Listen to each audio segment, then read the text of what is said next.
আরে বাপ, কত বড় রুই মাছ! বৃষ্টির দিনে রুই মাছের ঝোল খাওয়ার মজাই আলাদা। দিলে তো দাদা, আমার মাঝে নজর লাগিয়ে দিলে তো। এখন এই মাছ খেলে যদি আমার পেট ব্যথা করে না, তখন তার দায় কে নেবে শুনি? আরে রাগ করিস না ছোট, আসলে এত বড় রুই মাছ দেখে কথাটা মুখ ফসকে বেরিয়ে গেছে। মুখ মুশকে বেরোবে কেন? মুখ মুশকে বেরোবে কেন? এত বড় রুই মাছ কেনার সাধ্য আছে নাকি তোমার? যত সব এই সকাল সকাল দিল নজর লাগিয়ে। দে রতন, ছোট ছোট মাছগুলো আমাকে 2 কিলো দে।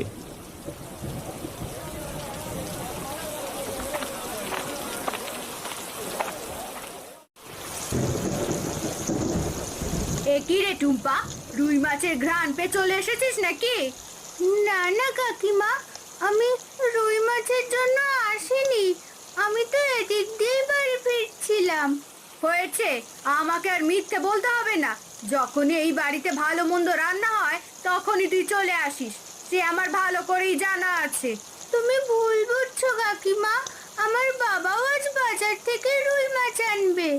তোর বাবার তো নুন আনতে পান্তা ফুরোয়, সেখানে রুই মাছ আনবে নাকি চুনোপুটি আনবে সে আমার জানা আছে। যা যা, আমাদের বাড়ি থেকে চলে যা বলছি।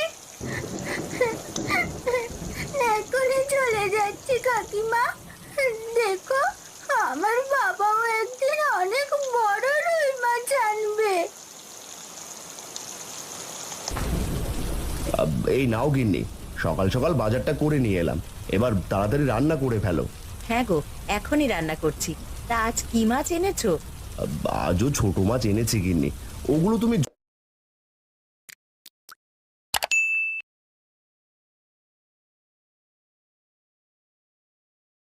নেক্সট পার্ট দেখার জন্য লাইক এবং সাবস্ক্রাইব।